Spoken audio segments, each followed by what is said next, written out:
Hi, I'm Dr. Ivan Misner, founder of BNI. Welcome to our video series on the BNI traditions. This is part 4 of the BNI traditions.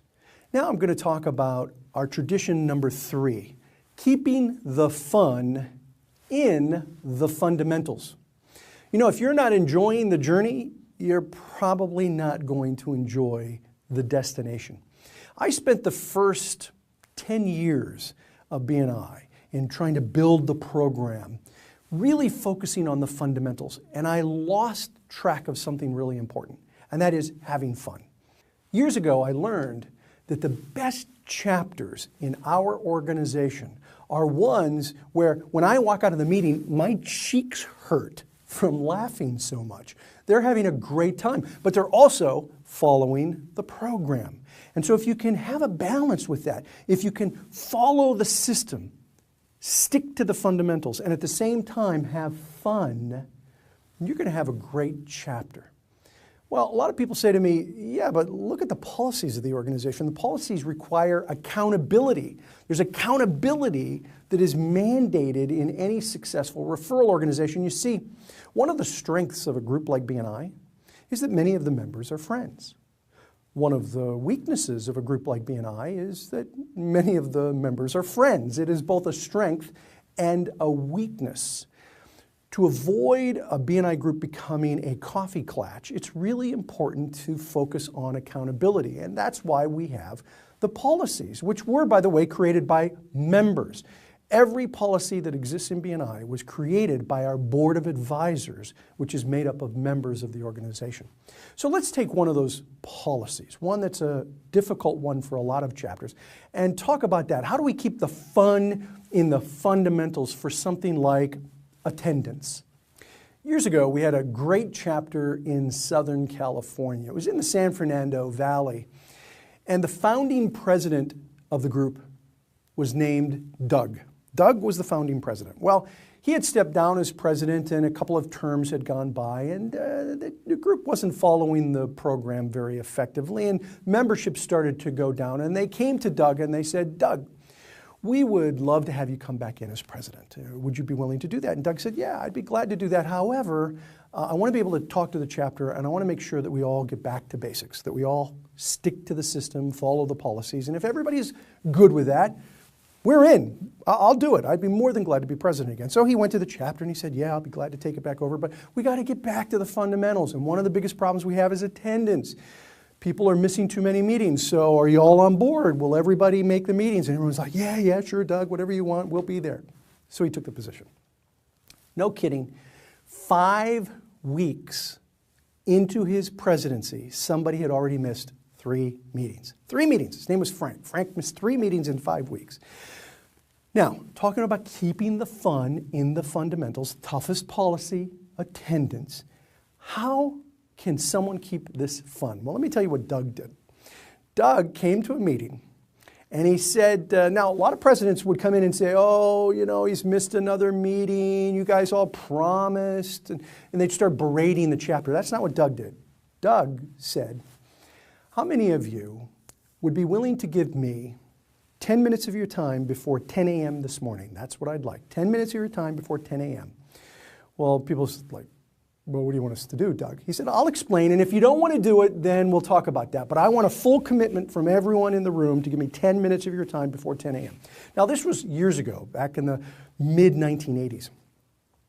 And so people one at a time raised their hand and say, yeah, okay, what do you want us to do? He said, here's what I want you to do. Frank missed his 3rd meeting today. Frank's a good member. We like Frank. But he's missed a lot of meetings. So what I'd like you to do is as soon as you leave this meeting, I want you to go to your office, pick up the phone, and call Frank. Now you have to remember, this was in the 1980s. Nobody had mobile phones. Well, they had some. They looked like big walkie-talkies. They were these huge things. So very few people had mobile phones. So everybody had to go back to their office. He said, look, I want you to call Frank, and I don't want you to beat him up. I don't want you to complain. I don't want you to berate him. I want you to say, Frank, gee, we've really missed you. And if you know Frank, tell him why you missed him.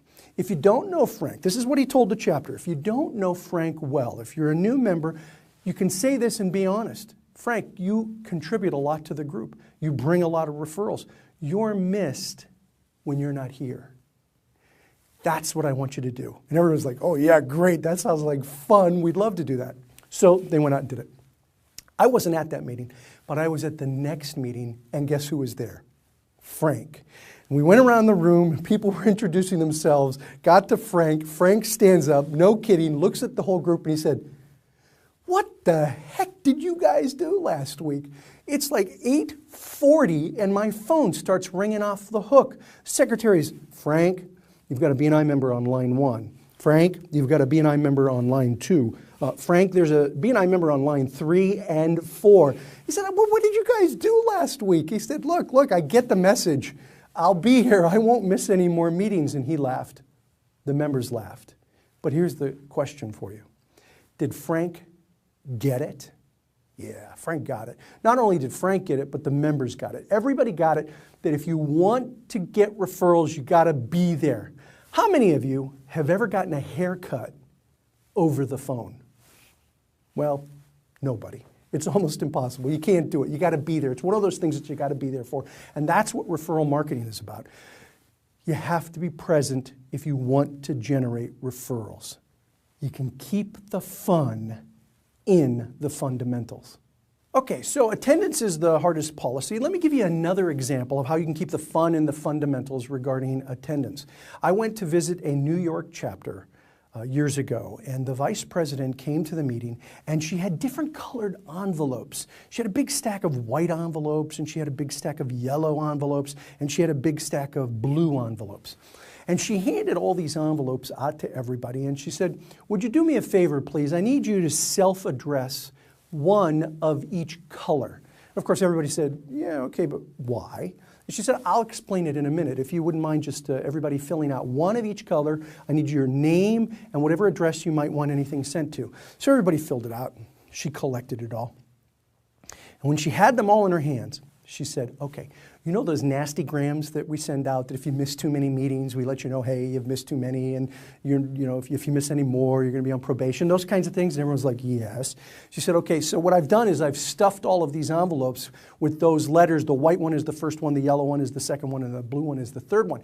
If you get one of these, hey, you can't get mad at me. You filled it out yourself. You're sending it to yourself. Of course, everybody laughed, and nobody was upset. What's interesting is about 3 weeks later, she sent out her first envelope. Person gives her a call, says, hey, I got the white envelope. I didn't even open it. I know what it is. I'll make the next meeting. It's okay. Keep the fun in the fundamentals. Accountability is key in a successful referral network. You have to have the accountability, but you also have to follow the system. And if you can do it with a little fun, you're going to have great meetings. Let me give you one more idea. Meeting stimulants. Meeting stimulants. Okay, I'm not talking about good drugs, although some groups may need them. What I'm talking about are techniques that keep the meetings lively and interesting. Some are easy to do, some are difficult to do. Here's one that's very easy, and at this point in time, we have dozens and dozens of these. Go to your local director and get the list of meeting stimulants. Here's one that I really like, cards in a basket. It was one of the first ones that we ever did. What you do is you have everybody put their business cards in a basket, and someone reaches in and draws out a card. Whoever's card they draw out, they have to stand up and do that person's 60-second introduction.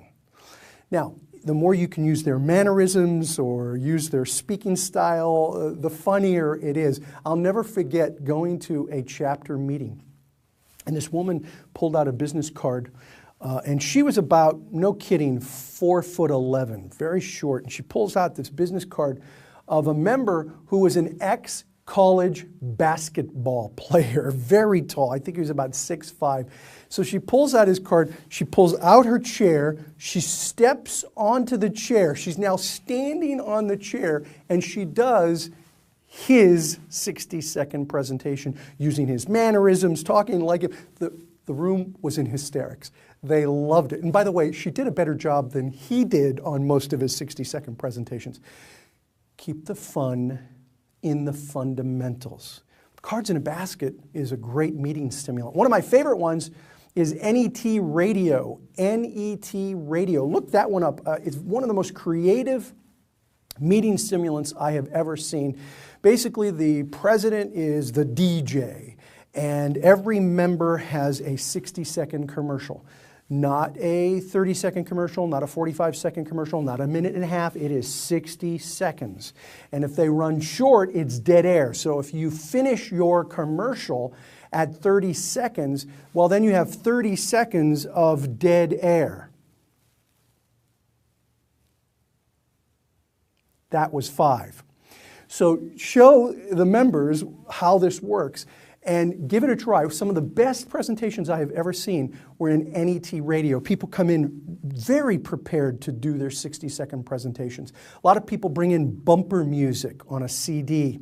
Bumper music is where you just play a little bit of music, so if it runs short, then you start to play the music to wrap it up, or they'll record songs, or they'll sing the songs live. One of the best that I saw was an auto repair shop who came in and he did live person on the street interviews. And he had a microphone that wasn't hooked up, it was just a dead mic, but he walked around to members of the chapter who had used him. He'd say, "You've used Joe's auto repair shop. Tell us about your experience." And he'd hold the microphone up to them and they'd do this great testimonial or endorsement. And he did like 2 or 3 of them as though it were person on the street interviews. How creative. Some people sang, many people did audio-visual stuff, they did person on the street interviews. Really creative, very fun, but really stuck to the fundamentals. Probably the best set of 60-second presentations that I ever saw. Meeting stimulants. Some are easy, some are difficult. Try different ones over time. I recommend that you don't do more than one every 6 or 8 weeks. It can be too much. But try an easy one and then do a more difficult one. One of the easy ones is industry trends. Anybody can do this one. You come in and you talk about a trend in your profession, something that's going on in your industry. Talk about that for 60 seconds. So maybe one meeting stimulant is something like industry trends, and then the next meeting stimulant 6 weeks or 8 weeks later is something like NET Radio. If you mix it up like that, you can get some outstanding meeting stimulants and, most importantly, keep the fun in the fundamentals. It is one of the core traditions of BNI and a successful networking organization. This is Dr. Ivan Misner. Thanks for watching.